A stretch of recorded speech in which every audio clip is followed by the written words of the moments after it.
Hello YouTube, Switch Gaming, and today we are having a look at the Samsung G9 UltraWide 120Hz 49-inch QLED curved monitor. So I previously had the G90, which had a max resolution of 3840 via 1080. I had that one for about almost a year and a half, and it was one of the best monitors I've ever owned. I loved it, and when this was announced at the trade show in Las Vegas, I knew I had to have it. So this one is a bit of a step up. Yes, it does have a lower refresh rate of 120Hz, where the 90 had 144Hz. But you are getting a high resolution, so it's a bit of a trade-off. The max resolution on this one, you are looking at 5120 times 1440. Now, that is insane, I'll start off by saying. It is very reachable. It really does depend on what game you are playing. I do run a 2080 Ti, so I have been able to reach up to, say, Grid, for example. Perfect game to test a monitor like this on. I have been getting 90 frames per second at that resolution, and that is maxing the game out at ultra settings. Your mileage, depending on the game, of course, will vary, and the graphics card, processor, you know where I'm going with this. It really depends on your computer as well. So they say the tagline is wider view, winning play. This is very true. I play a lot of first-person shooters, Destiny 2. Also, I've just recently finished Ghost Recon Breakpoint. Despite the optimization issues and the reviews, the game is a great game to test on this type of monitor. I do prefer to play first-person shooters and driving games on this monitor, but the odd third-person game is not bad. I went to say first-person then. So this monitor definitely is a step above the rest. I used to be all about 4K gaming. 4K 60. If you got more than 60 frames, you were laughing. Since getting the previous model, now moving to this model, there's just no going back. The view, the peripheral vision in this monitor is just astounding. You have to see it in person to believe it. Seeing videos, photos, watching gameplay on YouTube only does so much. Yes, the price point in Australia is pretty expensive, I'm not going to lie, but that is a lot of screen real estate you are getting for that price. So we have seen this monitor, it goes up to $2,500. But again, that is a resolution, the highest resolution on a monitor of this size, and it is just ridiculous, the monitor size, 49-inch widescreen monitor.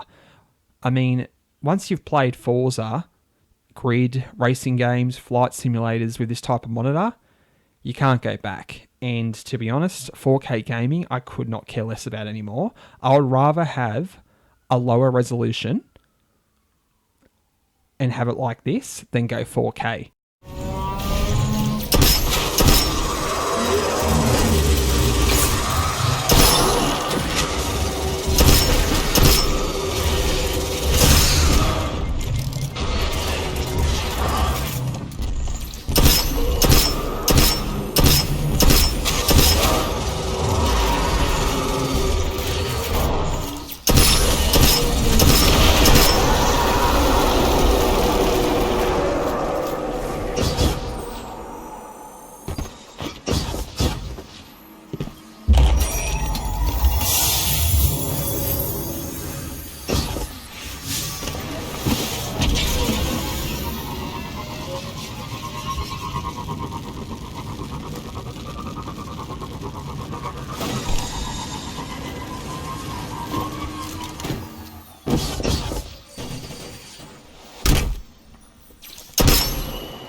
There's rarely a game that I've come across that doesn't scale well to the resolution ultra-wide screen.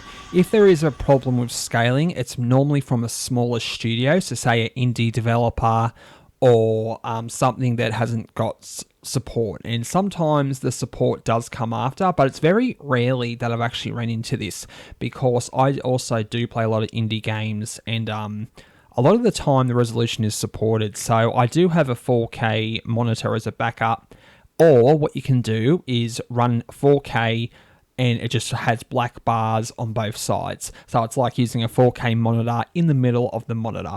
Not ideal, but it's still playable.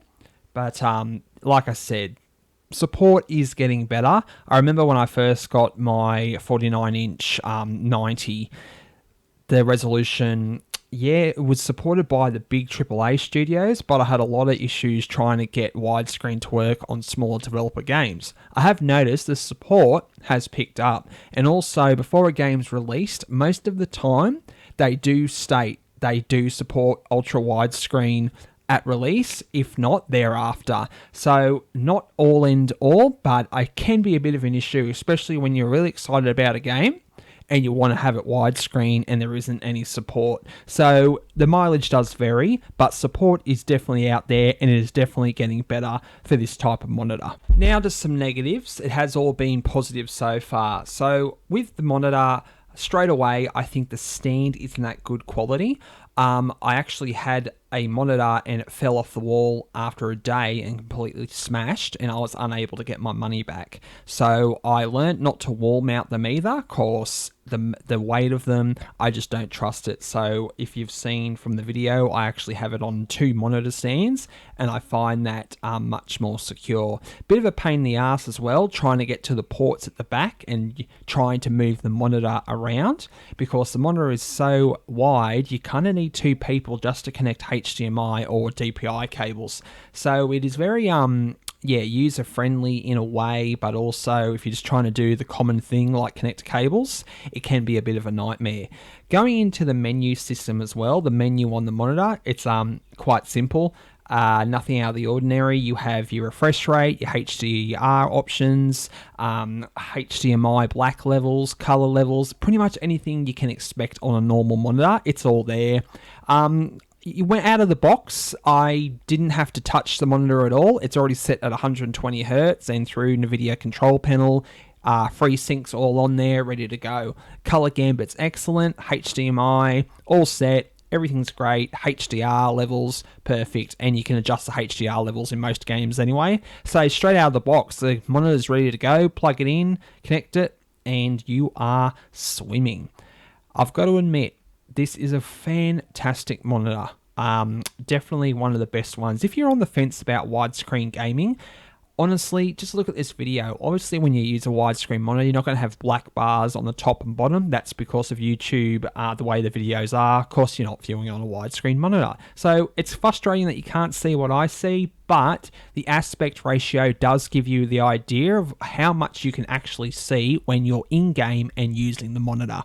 Also, for doing things besides gaming, so say Word document, emails, browsing the web, pretty much anything else you use a computer for. Everything scales great. There are options to have picture-in-picture. You can have 3 monitors side by side, 2 monitors, so it's really, you can set it so you've got, say, 2 27-inch monitors on the one screen, plus you can have additional monitors depending on how many monitors your graphics card can handle. So it is definitely got an array of features. 100% the features on this are very up there. Honestly, you can customize it as little or as much as you want.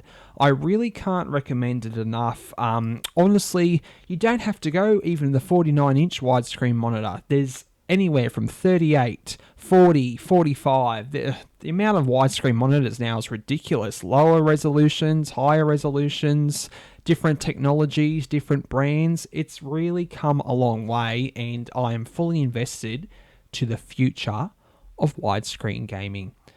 So thanks for watching my video today on this beautiful device this monitor is. I do appreciate it. Please like, share and subscribe. And until next time, this is Switch Gaming out.